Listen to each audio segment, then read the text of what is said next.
करेंगे ionisation energy की। आज हम किसकी बात करने जा रहे हैं? आयोनाइजेशन एनर्जी की बात करने जा रहे हैं। आयोनाइजेशन एनर्जी की बात करने जा रहा हूँ मैं, यानी कि मेरे कहने का मतलब क्या है, ये न्यूक्लियस है, इस न्यूक्लियस के गिर्द शेल है। एक ये वाला शेल आ रहा है, एक ये वाला शेल आ रहा है, एक ये वाला शेल आ रहा है। ये क्या है? ये सोडियम एटम है, ठीक है ना। 2 इधर आ गए, 8 इधर आ गए।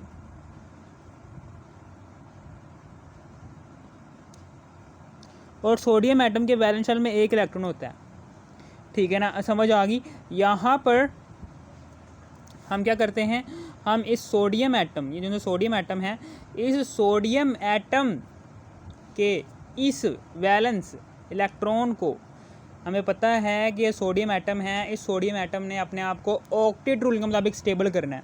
ये सोडियम एटम क्या करता है, ये 7 इलेक्ट्रॉन किसी दूसरे एटम से लेने के बजाय क्या करता है, ये इस वैलेंस इलेक्ट्रॉन को ही अपने वैलेंस शेल से निकाल देता है। और ये वैलेंस इलेक्ट्रॉन अपने आप नहीं निकलता, इसको निकालना पड़ता है।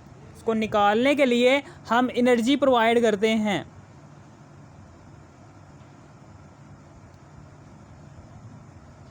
ठीक है ना। इस एनर्जी को हम कहते हैं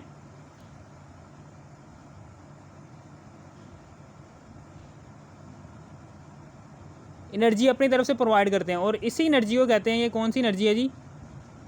आयोनाइजेशन एनर्जी का नाम देते हैं, ठीक है ना।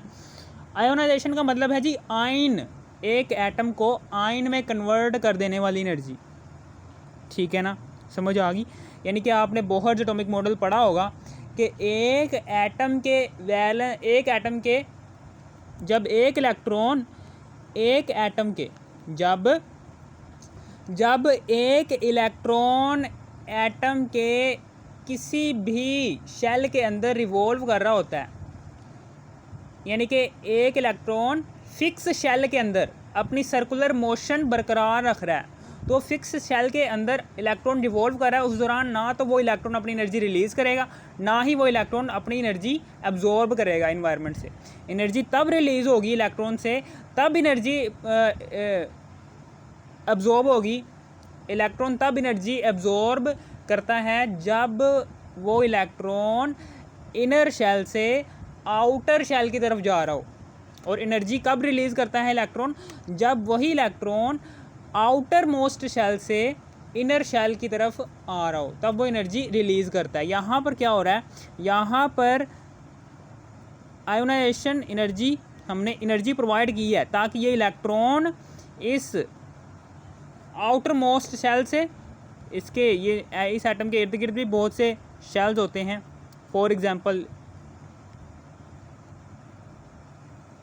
यहाँ पर भी शेल है फॉर एग्जांपल, ठीक है ना। इस एटम के इर्द गिर्द भी बहुत सारे शेल होते हैं। हमने एनर्जी प्रोवाइड की तो ये इलेक्ट्रॉन क्या करेगा, ये इलेक्ट्रॉन यहाँ से निकलेगा, इस शेल में जाएगा, ठीक है ना। फिर इसी तरीके से जाता जाएगा और बिल आखिर यहाँ से खारिज हो जाएगा, ठीक है ना। यानी कि इनर शेल से आउटर शेल की तरफ इलेक्ट्रॉन की मूवमेंट हो रही है, तो आउटर शेल में इलेक्ट्रॉन को जाने के लिए एनर्जी चाहिए। जाहिर सी बात है कि बाहर वाला शेल है, इनर शेल से आउटर शेल की तरफ जा रहा है, तो एनर्जी एब्जॉर्ब करेगा। तो एनर्जी जो सी उसने एब्जॉर्ब करनी है वो आपने प्रोवाइड करनी है, ठीक है ना। जो आपने एनर्जी प्रोवाइड करोगे ना इस इलेक्ट्रॉन को इनर शेल से आउटर मोस्ट शेल में ट्रांसफ़र करवाने के लिए और आउटर मोस्ट शेल से कम्प्लीटली बाहर निकालने के लिए सोडियम एटम से, वही एनर्जी को कहते हैं हम आयोनाइजेशन एनर्जी। ऐसी एनर्जी जो एक एटम को आयन में कन्वर्ट कर दे। जैसे ये इलेक्ट्रॉन यहाँ से निकल जाएगा तो ये बन जाएगा आयन। क्या बन जाएगा? ये इस तरीके से इसका स्ट्रक्चर ये नहीं रहेगा, ये शेल ख़त्म हो जाएगा, यानी कि ये जो उनसा है इस तरीके से यहाँ पर ये कन्वर्ट हो जाएगा। 2 इलेक्ट्रॉन ये यहाँ पर 8 इलेक्ट्रॉन आ गए, ठीक है ना। यहाँ से एक इलेक्ट्रॉन चला गया, एक इलेक्ट्रॉन चला गया, एक इलेक्ट्रॉन चला गया यहाँ से एक इलेक्ट्रॉन जो सा है इस एटम से चला गया, तो उस दौरान इसके ऊपर कौन सा चार्ज आएगा? प्लस, क्योंकि इसने एक इलेक्ट्रॉन रिलीज़ किया है, किसी दूसरे एटम की मदद करवाने के लिए इसने एक इलेक्ट्रॉन रिलीज़ किया। आप ऐसे भी कह सकते हैं एक एटम है, उसने अपना इलेक्ट्रॉन रिलीज़ किया है। और एटम अपना इलेक्ट्रॉन क्यों रिलीज़ करेगा? क्योंकि वो इलेक्ट्रॉन किसी दूसरे एटम के पास जाएगा और वो किसी की मदद करने के लिए उस एटम ने रिलीज़ किया अपना इलेक्ट्रॉन, इसलिए उसने पॉजिटिव काम किया, इसलिए उस एटम के ऊपर पॉजिटिव चार्ज आ जाएगा। अब ये वाला जो सा सोडियम का एटम है, ये सोडियम आयन में कन्वर्ट होकर हमें मिल जाएगा, और यहाँ से जो सा एक इलेक्ट्रॉन है वो इसका रिलीज़ हो जाएगा, ठीक है ना। और किसकी बदौलत? इस आयोनाइजेशन एनर्जी की बदौलत। अब उसके बाद यहाँ पर मैं एक और बात बताना चाह रहा हूँ, यहाँ पर अब हम इसकी तारीफ भी लिख देते हैं। आयोनाइजेशन एनर्जी क्या कहती है? The minimum amount of energy, the minimum amount of energy, the minimum amount of energy which is required to remove an electron from the valence shell of an isolated gaseous atom। यानी कि ऐसी minimum amount of energy, ionisation energy क्या होती है? The minimum amount of energy which is required to remove an electron from the valence shell, to remove an electron from the valence shell of an isolated gaseous atom। ये बहुत important word है, isolated, अकेला atom. Isolated का मतलब है अकेला, और gaseous atom, वो एटम सॉलिड या फिर लिक्विड शक्ल में नहीं होना चाहिए, वो एटम होना चाहिए गैशियस स्टेट में, तभी उस एटम में आप आयोनाइजेशन एनर्जी का प्रोसेस अप्लाई कर सकते हो, और वो एटम अकेला होना चाहिए। मैं यहाँ पर सारा का सारा प्रोसीजर समझा भी देता हूँ आपको। पहले अगर आपका मटेरियल सॉलिड हालत में है, अगर आपका मटेरियल सॉलिड हालत में है और इस सॉलिड हालत के अंदर एटम्स एग्जिस्ट कर रहे हैं, तो इस सॉलिड हालत में मौजूद एटम्स को आपने आयोनाइजेशन एनर्जी के प्रोसेस से नहीं गुजारना, आपने इसको गर्म करना है। इसको गर्म करोगे तो ये कन्वर्ट हो जाएगा लिक्विड स्टेट में। किस स्टेट में?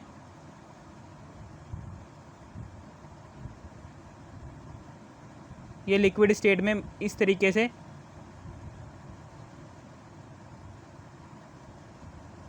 कन्वर्ट हो जाएगा।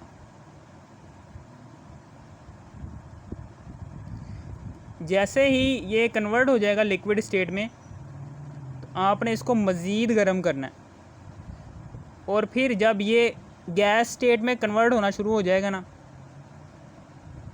जब ये गैस स्टेट में कन्वर्ट होना शुरू हो जाएगा,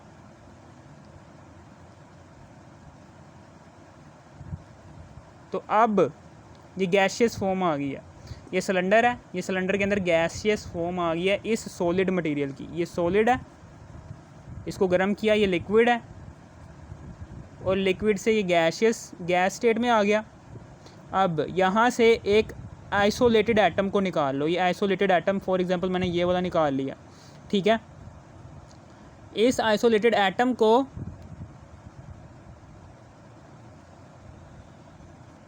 जैसे ही इस आइसोलेटेड एटम को, ये आइसोलेटेड एटम हमने यहाँ से निकाल लिया, इसके वैलेंस शेल में एक इलेक्ट्रॉन है, इसके वैलेंस शेल में एक इलेक्ट्रॉन है, ये देखिए, ठीक है ना।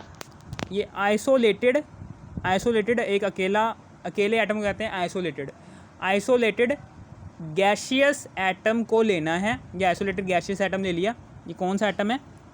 आइसोलेटेड, अकेला, और किस फॉर्म में है ये एटम? गैसियस एटम की फॉर्म में। तो अब आपने यहाँ पर इस इलेक्ट्रॉन को निकालना है। इस इलेक्ट्रॉन को निकालने के लिए अब आप इसको यहाँ पर एनर्जी प्रोवाइड करेंगे, या अपने आप नहीं निकलेगा इलेक्ट्रॉन, आपने इसको निकालना पड़ेगा, ठीक है ना। फॉर एग्जांपल ये यहाँ पर 2 है, और इधर है जी 8, इधर कितने इलेक्ट्रॉन है? 8 है। इस वैलेंस शेल वाले एक इलेक्ट्रॉन को आपने निकालना है। ये वैलेंस शेल का इलेक्ट्रॉन अपने आप निकलेगा। इसको आपने एनर्जी देनी पड़ेगी। जैसे ही इसको आप एनर्जी देंगे, ये वाली एनर्जी जो आपने इस एटम के वैलेंस इलेक्ट्रॉन को निकालने के लिए इस आइसोलेटेड गैसियस एटम को दी है, इस एनर्जी को कहेंगे, ये कौन सी एनर्जी है? Ionisation energy. ठीक है ना, समझ आ गई आपको? ठीक है ना, यही है the minimum amount of energy which is required to remove an electron from the valence shell of an isolated gaseous atom. ठीक है ना, आइसोलेटेड गैसियस एटम के वैलेंस इलेक्ट्रॉन को बाहर निकालने के लिए जो सी आप एनर्जी प्रोवाइड करेंगे, उस एनर्जी को कहते हैं आयोनाइजेशन एनर्जी। अपने आप नहीं एटम निकलता, एटम के वैलेंस शेल में से इलेक्ट्रॉन अपने आप नहीं निकलता। इस इलेक्ट्रॉन को निकालने के लिए आप एनर्जी प्रोवाइड करते हो इस एटम को। वो एनर्जी क्या करती है? वो एनर्जी जैसे ही आप प्रोवाइड करते हो, ये वैलेंस इलेक्ट्रॉन उस एनर्जी को एब्जॉर्ब करता है। जैसे ही इसकी एनर्जी, ठीक है ना, ये जो उनसे बाहर वाले आउटर मोस्ट शेल्स हैं उनके इक्वल हो जाती है, तो फिर जैसे ही इसकी एनर्जी आउटर मोस्ट शेल जहाँ पर ये जाएगा उसके बराबर हो जाती है, तो ये एनर्जी एब्जॉर्ब करके इनर शेल से आउटर मोस्ट शेल में कन्वर्ट चला जाता है, और फिर उसके बाद थोड़ी सी और एनर्जी कन्वर्ट हासिल करता है और आउटर मोस्ट शेल से सीधा एनवायरनमेंट में चला जाता है। ठीक है ना, समझ आ गई आपको? यही वाली बातें मैंने यहाँ पर लिखी है। The minimum amount of energy which is required to remove an electron from the valence shell of an isolated gaseous atom. इसी तरीके से इसका यूनिट क्या होता है आयोनाइजेशन एनर्जी का? Kilo joule per mole. इसका यूनिट होता है kilo joule per mole. Ionisation energy का यूनिट होता है किलो जाउल पर मोल होता है। इसकी रिप्रेजेंटेशन होती है आई की मदद से हम इस आयोनाइजेशन एनर्जी की रिप्रेजेंटेशन करते हैं। इसका यूनिट होता है किलो जाउल पर मोल। और इसकी एग्जाम्पल, जब एक सोडियम एटम, ये सोडियम एटम है, इस सोडियम एटम के वैलेंस शेल में से एक इलेक्ट्रॉन निकलेगा ना, जब सोडियम एटम के वैलेंस शेल से एक इलेक्ट्रॉन निकलेगा, तब जो सा सोडियम एटम है इसके सेकंड लास्ट शेल में ऑलरेडी 8 इलेक्ट्रॉन प्रेजेंट होते हैं, जो सोडियम एटम को ऑक्टेट रूल के मुताबिक स्टेबल कर देते हैं। और चूंकि सोडियम एटम ने एक इलेक्ट्रॉन निकाला है, इसलिए इसके ऊपर कौन सा चार्ज आ जाएगा? +1। सारी की सारी इक्वेशन में यहाँ पर लिख देता हूँ। ठीक है ना, ये सारी की सारी इक्वेशन मैं यहाँ पर लिख देता हूँ, कोई टेंशन वाली बात नहीं है। ठीक है ना, यहाँ पर सबसे पहले जो सोडियम है, ये सोडियम क्या करता है? इस सोडियम के वैलेंस शेल में एक इलेक्ट्रॉन मौजूद होता है, तो ये क्या करता है? ये सेकंड लास्ट शेल में इसके 8 इलेक्ट्रॉन मौजूद होते हैं, तो ये क्या करता है? उस वैलेंस शेल वाले इलेक्ट्रॉन को जैसे ही खारिज करता है इसके, तो ये सोडियम आयन में कन्वर्ट हो जाता है, और अब ये ऑक्टेट रूल के मुताबिक स्टेबल हो गया। क्योंकि इसने एक इलेक्ट्रॉन खारिज किया, इसके ऊपर +1 चार्ज आ जाता है। इसी तरीके से इस एक इलेक्ट्रॉन को खारिज करवाने के लिए, सोडियम एटम के वैलेंस शेल में से एक इलेक्ट्रॉन को खारिज करवाने के लिए जो सी आपने एनर्जी प्रोवाइड की थी, वो कितनी प्रोवाइड की है? डेल्टा H = 496 किलो जॉल पर मोल। इसी तरीके से जो सा मैग्नीशियम है, मैग्नीशियम भी यही है कि मैग्नीशियम है, मैग्नीशियम के वैलेंस शेल में, मैग्नीशियम के वैलेंस शेल में 2 इलेक्ट्रॉन होते हैं, यानी कि इस तरीके से होता है।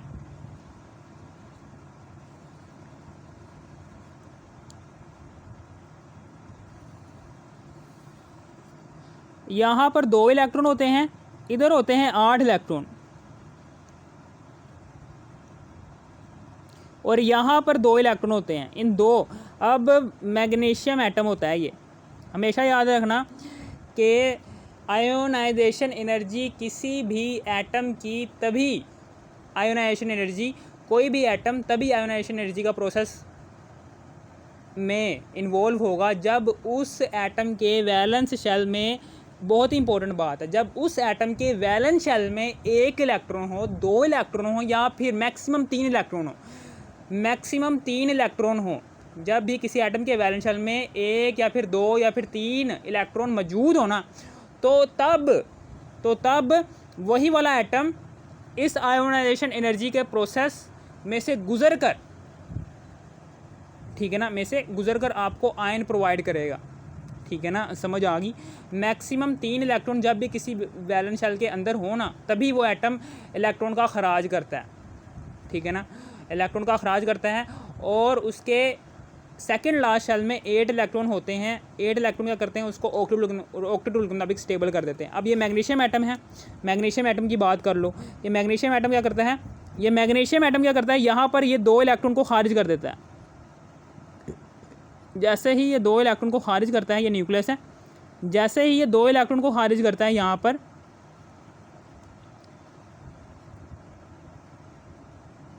जैसे ही ये 2 इलेक्ट्रॉन यहाँ से खारिज होते हैं तो इसके ऊपर +2 चार्ज आ जाता है और 2 इलेक्ट्रॉन ये हैं।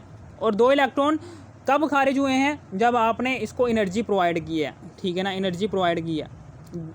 जब भी किसी एटम के वैलेंस शेल में 2 मैक्सिमम 3 इलेक्ट्रॉन मौजूद होना, तभी वो एटम अपने इलेक्ट्रॉन को खारिज करता है।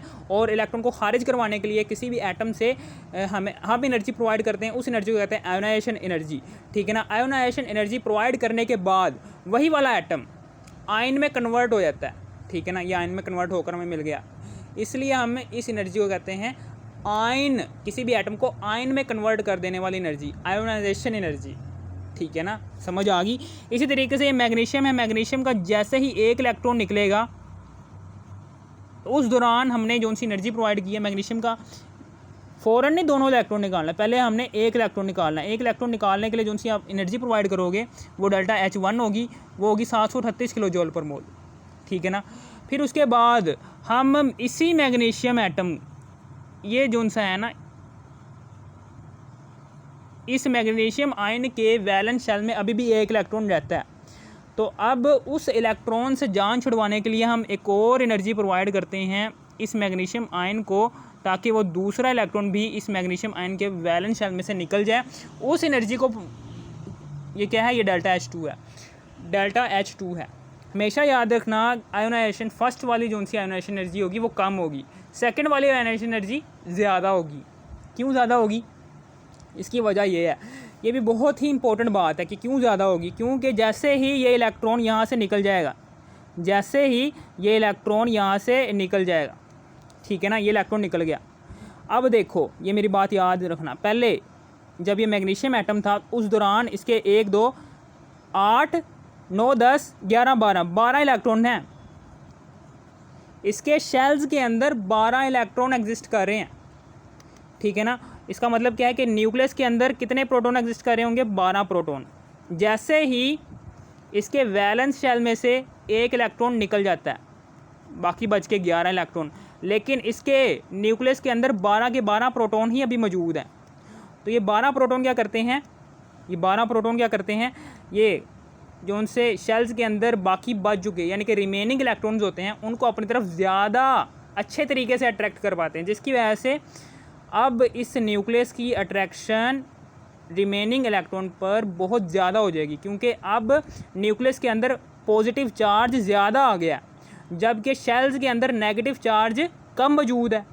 तो ज़्यादा पॉजिटिव चार्ज जो कि न्यूक्लियस के अंदर मौजूद है, वो क्या करेगा, इस कम हो चुके नेगेटिव चार्ज को अपनी तरफ ज़्यादा अट्रैक्ट करेगा, जिसकी वजह से इस न्यूक्लियस की अट्रैक्शन इस वैलेंस शेल वाले 1 इलेक्ट्रॉन के लिए बहुत ज़्यादा हो जाएगी, ठीक है ना। और अब इस इलेक्ट्रॉन को बाहर निकालना बहुत ज़्यादा मुश्किल होगा। यानी कि अब जहाँ पर पहले एनर्जी दी थी 738 जूल, अब उसी से ही डबल एनर्जी प्रोवाइड करनी पड़ेगी, 1450 जूल एनर्जी प्रोवाइड करोगे, ठीक है ना। पहले हमने 738 जूल प्रोवाइड की थी जब इलेक्ट्रॉन 11 हुए थे। फिर उसके बाद जब एक और इलेक्ट्रॉन निकाल दिया, तब हमने एनर्जी को इतनी प्रोवाइड की, 1450 जूल एनर्जी प्रोवाइड की, किलो जूल पर मोल। यहाँ पर डबल हो गई है एनर्जी। डबल क्यों हुई है, क्योंकि अब अब न्यूक्लियस के अंदर बहुत ज़्यादा नेगेटिव पॉजिटिव चार्ज मौजूद है, न्यूक्लियस के अंदर पॉजिटिव चार्ज बहुत ज़्यादा मौजूद है, जबकि शेल्स के अंदर नेगेटिव चार्ज कम मौजूद है। अब बहुत ज़्यादा पॉजिटिव चार्ज जो कि न्यूक्लियस के अंदर मौजूद है, वो इन बाहर ये रिमेनिंग इलेक्ट्रॉन्स को बहुत ज़्यादा अपनी तरफ अट्रैक्ट करेगा, जिसकी वजह से ये वैलेंस शेल की इलेक्ट्रॉन की अट्रैक्शन बहुत ज़्यादा हो जाएगी इस न्यूक्लियस के लिए, ठीक है ना। जिसकी वजह से इस वैलेंस शेल वाले इलेक्ट्रॉन को निकालना बहुत ज़्यादा डिफ़िकल्ट होगा, ठीक है ना। यानी कि यहाँ पर अब ज़्यादा एनर्जी प्रोवाइड करनी पड़ेगी, क्योंकि अब यहाँ पर है जी 12 प्रोटॉन है न्यूक्लियस के अंदर और रिमेनिंग इलेक्ट्रॉन है जी 11 इलेक्ट्रॉन है। 11 इलेक्ट्रॉन है, तो 12 प्रोटॉन क्या करते हैं, ये रिमेनिंग इलेक्ट्रॉन को बहुत ज़्यादा अपनी तरफ अट्रैक्ट करेंगे, जिसकी वजह से इस एक इलेक्ट्रॉन को यहाँ से बाहर निकालना बहुत ज़्यादा डिफ़िकल्ट होगा, क्योंकि इलेक्ट्रॉन नेगेटिव चार्ज कम हो गया और पॉजिटिव चार्ज न्यूक्लियस के अंदर बढ़ गया। पॉजिटिव चार्ज बढ़ने की वजह से क्या होगा, इफेक्टिव न्यूक्लियर चार्ज बढ़ गया है न्यूक्लियस का। ये क्या करेगा, ये इस रिमेनिंग इलेक्ट्रॉन को अपनी तरफ ज़्यादा अट्रैक्ट करेगा। पहले कम फोर्स के साथ अट्रैक्ट कर रहा था, लेकिन जैसे ही इलेक्ट्रॉन निकल गया यहाँ पर पॉजिटिव चार्ज बहुत ज़्यादा बच गया। अब ये रिमेनिंग इलेक्ट्रॉन को अपनी तरफ ज़्यादा अट्रैक्ट करेगा, जिसकी वजह से इसको यहाँ से निकालना बहुत ज़्यादा मुश्किल होगा। यही वाली बातें हैं यार, ठीक है ना। अब उसके बाद factors affecting on ionisation energy, कौन कौन से ऐसे फैक्टर्स हैं कि जो आयोनाइजेशन के एनर्जी के ऊपर डिफ़िकल्ट। अब कौन कौन से ऐसे फैक्टर्स हैं जो आयोनाइजेशन एनर्जी के ऊपर इफेक्ट कर रहे होते हैं। पहला फैक्टर ये है कि write down the factors which affect on ionisation energy. Ionisation energy के ऊपर कौन कौन से फैक्टर्स इफेक्ट कर रहे होते हैं। सबसे पहला फैक्टर जो सा होता है वो एटॉमिक साइज़ या फिर एटॉमिक रेडियस, ये इफेक्ट कर रहा होता है आयोनाइजेशन एनर्जी के ऊपर। आयोनाइजेशन एनर्जी के ऊपर एटॉमिक साइज़ या फिर एटॉमिक रेडियस डिपेंड कर रहा होता है। यानी कि मेरे कहने का मतलब क्या है कि जैसे ही ये शेल है, ठीक है ना, ये देखें ये न्यूक्लियस है, ये न्यूक्लियस है। इस न्यूक्लियस के वैलेंस शेल के अंदर इस न्यूक्लियस का एक ये एटम है, फॉर एग्जांपल एक ये वाला एटम है, इसका एक ही शेल है, और एक ये वाला एटम है कि जिसके एक ये शेल है, दूसरा ये शेल है, तीसरा ये शेल है। तो यहाँ पर ये देखें ये 2 इलेक्ट्रॉन है, यहाँ पर इलेक्ट्रॉन को भूल जाओ, ठीक है ना, भूल जाओ। यहाँ पर देखें इस एटम का एटॉमिक रेडियस कम है, इस एटम का एटॉमिक रेडियस ज़्यादा है। एटॉमिक रेडियस और एटॉमिक साइज़ एक ही बात होती है। जैसे जैसे किसी एटम का एटॉमिक रेडियस इंक्रीज़ होता चला जाता है ना, वैसे वैसे उस एटम का साइज़ भी बढ़ता चला जाता है। यानी कि एटॉमिक रेडियस और एटॉमिक साइज़ दोनों ही सेम ही चीज़ें हैं। यहाँ पर जैसे जैसे एटॉमिक रेडियस कम होगा, एटॉमिक रेडियस यहाँ पर कम है, इसका मतलब क्या है कि यहाँ पर आयोनाइजेशन एनर्जी क्या होगी, ज़्यादा देनी पड़ेगी। क्यों ज़्यादा देनी पड़ेगी, क्योंकि न्यूक्लियस की अट्रैक्शन वैलेंस शेल के इलेक्ट्रॉन्स के लिए बहुत ज़्यादा हो गई है।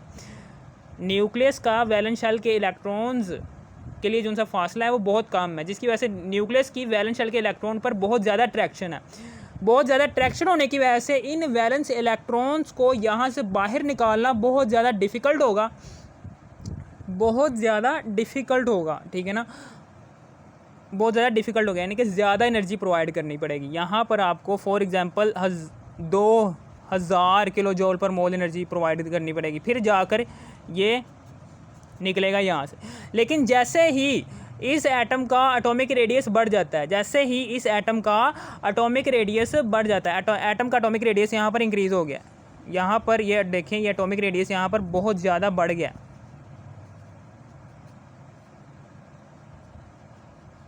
एटॉमिक रेडियस यहाँ पर ज़्यादा बढ़ गया है, एटॉमिक रेडियस हो गया यहाँ पर इंक्रीज, जिसकी वजह से आयोनाइजेशन एनर्जी कम हो जाएगी। यहाँ पर एटॉमिक रेडियस कम था और आयोनाइजेशन एनर्जी ज़्यादा थी।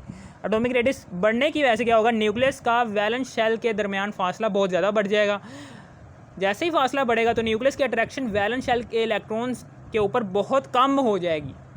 जैसे ही न्यूक्लियस की अट्रैक्शन वैलेंस शेल के इलेक्ट्रॉन्स के लिए बहुत कम हो जाएगी, तो तब वैलेंस शेल के इलेक्ट्रॉन्स को वैलेंस शेल से निकालना बहुत ज़्यादा आसान हो जाएगा, ठीक है ना। इसी को ही कहते हैं हम, इसलिए एटॉमिक रेडियस डिपेंड कर रहा होता है इसके ऊपर, आयोनाइजेशन एनर्जी के ऊपर। इसी तरीके से शील्डिंग इफेक्ट क्या होता है, शील्डिंग या फिर स्क्रीनिंग इफेक्ट क्या होता है, यह आपने पढ़ा होगा 9th क्लास में ऑफ एटम के। यानी कि एक एटम है, एक एटम ये देखें ये एक एटम है, फॉर एग्जांपल ये एक एटम है,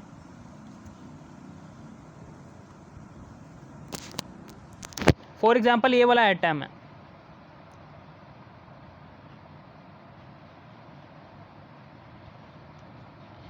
यहाँ पर 2 इलेक्ट्रॉन है और यहाँ पर करके 1 इलेक्ट्रॉन आ रहा है, और एक ये वाला एटम है, ठीक है ना। यहाँ पर देखें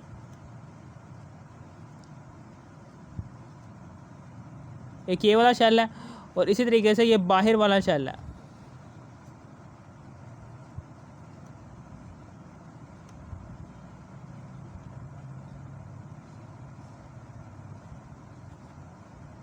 एक इससे भी बाहर वाला शेल है।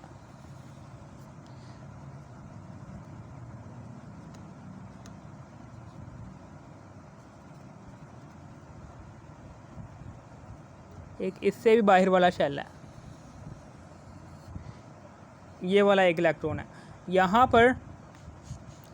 पर ये वाला एक एटम, ये वाला एटम है, इसका एक शेल ये है, दूसरा शेल ये है, ठीक है ना। ये देखें, इसका एक शेल ये है, एक शेल इसका ये है, दूसरा शेल यहाँ पर इसका ये है, और इसका तीसरा वाला शेल ये है। यानी कि ये 2 इलेक्ट्रॉन आ गए इधर आ गए 8 इलेक्ट्रॉन, इधर आ गए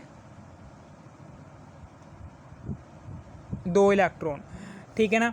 किसका शील्डिंग इफेक्ट यहाँ पर ज़्यादा होगा? ज़ाहिर सी बात है कि शील्डिंग इफेक्ट किसका ज़्यादा होगा। शील्डिंग इफेक्ट होता क्या है कि इनर इलेक्ट्रॉन्स की वजह से न्यूक्लियस की अट्रैक्शन वैलेंस शेल के इलेक्ट्रॉन्स पर बहुत ज़्यादा कम हो जाती है, जिसकी वजह से शील्डिंग इफेक्ट उस एटम का बढ़ जाता है। शील्डिंग इफेक्ट होता क्या है कि इनर इलेक्ट्रॉन्स की वजह से न्यूक्लियस की अट्रैक्शन वैलेंस शेल के इलेक्ट्रॉन्स के लिए बहुत कम हो जाती है, उस फिनोमेना को कहते हैं शील्डिंग इफेक्ट। यहाँ पर इनर इलेक्ट्रॉन्स बहुत ज़्यादा हैं, यहाँ पर इनर इलेक्ट्रॉन्स बहुत ज़्यादा हैं। इनर इलेक्ट्रॉन्स ज़्यादा होने की वजह से इधर का शील्डिंग इफेक्ट यहाँ का बहुत ज़्यादा है, ये इधर का शील्डिंग इफेक्ट बहुत ज़्यादा है। इधर का शील्डिंग इफेक्ट क्या है? बहुत ज़्यादा है। इधर का शील्डिंग इफेक्ट बहुत ज़्यादा है क्योंकि इनर इलेक्ट्रॉन्स, क्योंकि यहाँ पर जो उनसे इनर इलेक्ट्रॉन्स हैं वो बहुत ज़्यादा मिकदार में मौजूद हैं, जिसकी वजह से न्यूक्लियस की अट्रैक्शन वैलेंस शेल के इलेक्ट्रॉन के लिए बहुत कम हो जाएगी। तो हमें आयोनाइजेशन एनर्जी बहुत ज़्यादा देनी पड़ेगी, बहुत कम देनी पड़ेगी। यानी कि शील्डिंग इफेक्ट बहुत ज़्यादा है, यहाँ पर शील्डिंग इफेक्ट बहुत ज़्यादा क्रिएट हो रहा है क्योंकि इनर इलेक्ट्रॉन ज़्यादा है, जिसकी वजह से न्यूक्लियस की अट्रैक्शन वैलेंस शेल के इलेक्ट्रॉन के लिए बहुत कम हो गई है, ठीक है ना। और इसी फिनोमेना को कहते हैं शील्डिंग इफेक्ट। और चूंकि न्यूक्लियस की अट्रैक्शन इस वैलेंस शेल के लिए इलेक्ट्रॉन के लिए बहुत ही कम हो गई है, तो अब इस इलेक्ट्रॉन को बहुत ही कम एनर्जी प्रोवाइड करनी पड़ेगी और ये आराम से यहाँ से चला जाएगा। यानी कि बहुत ही कम, यहाँ नहीं गई, यहाँ पर हमें 500 यानी कि फॉर एग्जांपल 400 किलो जूल पर मोल हमें एनर्जी देनी पड़ी है। लेकिन जैसे ही इनर इलेक्ट्रॉन्स की तादाद कम हो जाती है तो वैलेंस शेल की, तो यहाँ पर शील्डिंग इफेक्ट बहुत ज़्यादा हो जाएगा। यहाँ पर शील्डिंग इफेक्ट ज़्यादा क्रिएट हो रहा है, यहाँ पर शील्डिंग इफेक्ट बहुत ज़्यादा क्रिएट हो रहा है, जबकि आयोनाइजेशन एनर्जी यहाँ पर बहुत ही कम है। यहाँ पर शील्डिंग इफेक्ट ज़्यादा है और शील्डिंग इफेक्ट यहाँ पर कम है, शील्डिंग इफेक्ट यहाँ पर कम है क्योंकि यहाँ पर न्यूक्लियस, यहाँ पर इनर इलेक्ट्रॉन्स बहुत कम है। इनर इलेक्ट्रॉन्स कम होने की वजह से न्यूक्लियस की अट्रैक्शन वैलेंस शेल के लिए, वैलेंस शेल इलेक्ट्रॉन्स के लिए बहुत ज़्यादा बढ़ गई, जिसकी वजह से शील्डिंग इफेक्ट कम हो गया। शील्डिंग इफेक्ट कम हो गया तो आयोनाइजेशन एनर्जी, यानी कि अब आयोनाइजेशन एनर्जी ज़्यादा देनी पड़ेगी। जैसे ही आप इस इलेक्ट्रॉन को बाहर निकालेंगे ना, तो इस इलेक्ट्रॉन को बाहर निकालने के लिए आपको एनर्जी देनी पड़ेगी। फॉर एग्जांपल 400 किलो जूल यहाँ पर देनी पड़ी थी ना, यहाँ पर आपको 2000 किलो जूल पर मोल एनर्जी प्रोवाइड करनी पड़ेगी। इतनी एनर्जी प्रोवाइड करेंगे फिर जाके ये वैलेंस शेल में से एक इलेक्ट्रॉन निकलेगा, ठीक है ना। समझ आ गई आपको? ये था कुछ। फिर उसके बाद आगे की बात करने जा रहा हूँ मैं। इनर इलेक्ट्रॉन्स कम हो गए हैं, जिसकी वजह से न्यूक्लियस की अट्रैक्शन वैलेंस शेल के इलेक्ट्रॉन के लिए बहुत ज़्यादा हो गया। अब वैलेंस शेल के इलेक्ट्रॉन को निकालना डिफिकल्ट हो गया, जिसकी वजह से आयोनाइजेशन एनर्जी बढ़ जाएगी क्योंकि शील्डिंग इफेक्ट कम है, ठीक है ना। ये बस। फिर उसके बाद इफेक्टिव न्यूक्लियर चार्ज, जैसे इफेक्टिव न्यूक्लियर चार्ज, यानी कि ये देखें, ये है जी, यहाँ पर करके ये न्यूक्लियस है, इस न्यूक्लियस के अंदर 7 प्रोटॉन है। ये 7 प्रोटॉन इस एक इलेक्ट्रॉन को बहुत ज़्यादा अपनी तरफ अट्रैक्ट कर रहे हैं, जबकि यहाँ पर कितने प्रोटॉन है? 2 प्रोटॉन है, जिसकी वजह से यहाँ पर इफेक्टिव न्यूक्लियर चार्ज कम है। यानी कि यहाँ पर बहुत ज़्यादा पॉजिटिव चार्ज क्रिएट हो रहा है, 1 2 3 4 5 6 7, यहाँ पर कितना पॉजिटिव चार्ज क्रिएट हो रहा है? 2, जिसकी वजह से बहुत ज़्यादा पॉजिटिव चार्ज क्रिएट हो रहा है। तो ये बहुत ज़्यादा पॉजिटिव चार्ज क्रिएट हो रहा है, जिसकी वजह से न्यूक्लियस की अट्रैक्शन इस इलेक्ट्रॉन के लिए बहुत ज़्यादा होगी। यहाँ पर अट्रैक्शन बहुत ज़्यादा क्रिएट होगी, ठीक है ना, जिसकी वजह से यहाँ पर आपको 2000 किलो जूल पर मोल एनर्जी देनी पड़ेगी। लेकिन जैसे ही किसी भी एटम के अंदर प्रोटॉन की तादाद कम होती है, तो वो प्रोटॉन की तादाद चूँकि उस न्यूक्लियस के अंदर कम है, यानी कि कम पॉजिटिव चार्ज मौजूद है, तो ये न्यूक्लियस क्या करेगा, इस इलेक्ट्रॉन को अपनी तरफ कम अट्रैक्शन के साथ खींचेगा। जैसे ही कम अट्रैक्शन के साथ खींचेगा तो हमारे आयोनाइजेशन एनर्जी भी कम होगी, यानी कि इतनी होगी, यहाँ पर 2000 थी तो यहाँ पर होगी 400 किलो जूल पर मोल।